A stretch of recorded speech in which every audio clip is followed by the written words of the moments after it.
नुआपड़ा जिलास्तरीय नियुक्ति मेला अनुष्ठित। 1000 ऊर्ध्व चाकरी आशायी नाम पंजीकृत कले। नुआपड़ा जिलास्तरीय नियुक्ति मेला अनुष्ठित हो जाइछि। सरकारी तालीम केन्द्र खरियार रोड रे आयोजित यह कार्यक्रम में 1155 जन चाकरी आशायी युवक युवती नाम पंजीकृत करथिले।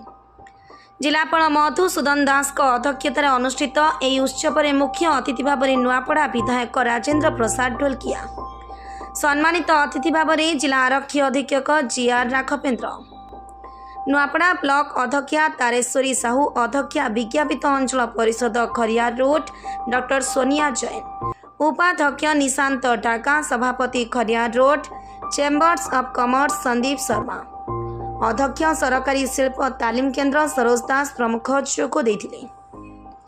जिला प्रशासन तथा जिला दक्षता विकास और नियोजन अधिकारी विनोद लाक्रा उद्यम क्रमे आयोजित नियुक्ति मेला राज्य और राज्य बाहर 30 ऊर्ध्व सरकारी और बेसरकारी नियुक्तिदाता संस्था प्रकल्प शिल्प तालीम प्रतिष्ठान जोग देथिले।